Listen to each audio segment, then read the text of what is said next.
A new report from property data provider Adams shows that about 1 in 37 homes were what they called seriously underwater in the first quarter. But while that number is ticking up, it remains much lower than before the pandemic, when that ratio was closer to 1 in 15. Joining us right now for more on the health of the housing market is Logan Mohtashami. He's an analyst at HousingWire. And Logan, the number on a national level ticking higher, obviously not a major concern, but that report did go to point out that there are some southern states where the number is significantly higher. What's happening?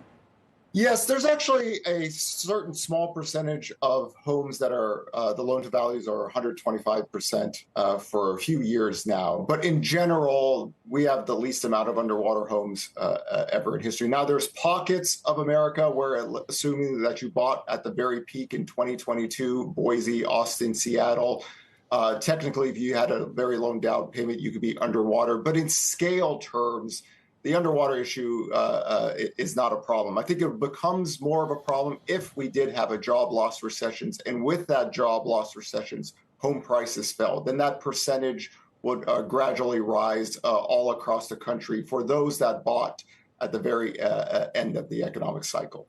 I mean, that makes sense that it's not a problem unless somebody loses their job or they need to move. I mean, those are the only two situations where I guess it really becomes a huge issue.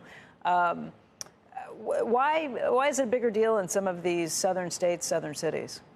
There are pockets of this country where home prices really didn't appreciate. And if anybody did have a very low down payment, then you're going to have a small percentage of those houses. But we also have to remember 40% of homes in America don't have a mortgage, and the loan to value in as generally terms are the lowest levels ever. But there are going to be pockets. That's why I kind of highlight Seattle, Austin, and Boise. If you had purchased a home at the very peak and those homes could be down 10%, you only had 3% down, you're technically underwater. And it's not just, let's say, a short sale and foreclosure risk that a lot of people think about. It's a supply suppression and also the lack of ability to move unless you bring cash into the closing of the transaction so you could sell your house and move.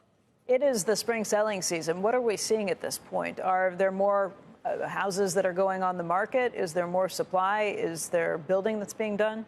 Yes, this housing market this year is much better than last year. Inventory is growing year over year. New listings data is growing year over year. It's not a lot. It's about 150,000 homes from last year at this point, but it's still a positive. Last year wasn't a positive for the housing market. We were record low levels of sales. Inventory didn't grow. Prices rose, which made housing less affordable. But this year, even with mortgage rates elevated, we are growing inventory year over year. New listings data is growing year over year, but context is key. 2023 was the lowest levels ever recorded in history.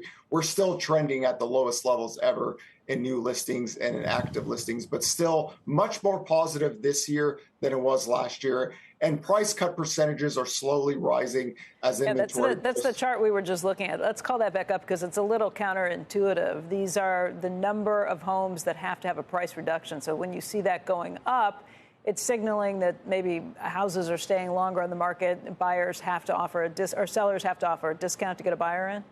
Yes, as inventory grows and rates stay elevated, price cut percentages should grow. Similar to what we saw in 2022. As you can see in that chart, the slope of the curve was very fast. Of course, mortgage rates from 3% to 7%, the biggest crash in home sales ever.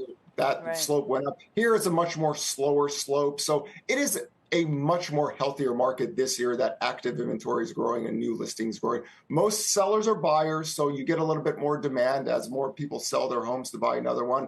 But again, realistically, we're at record low levels of sales. If mortgage rates were trending towards 6% and stayed there, we could have definitely these sales levels start to pick up and hold. But lately we have rates fall down, demand picks up, then rates go up, demand slows down. But much healthier this year that we have more sellers in the marketplace.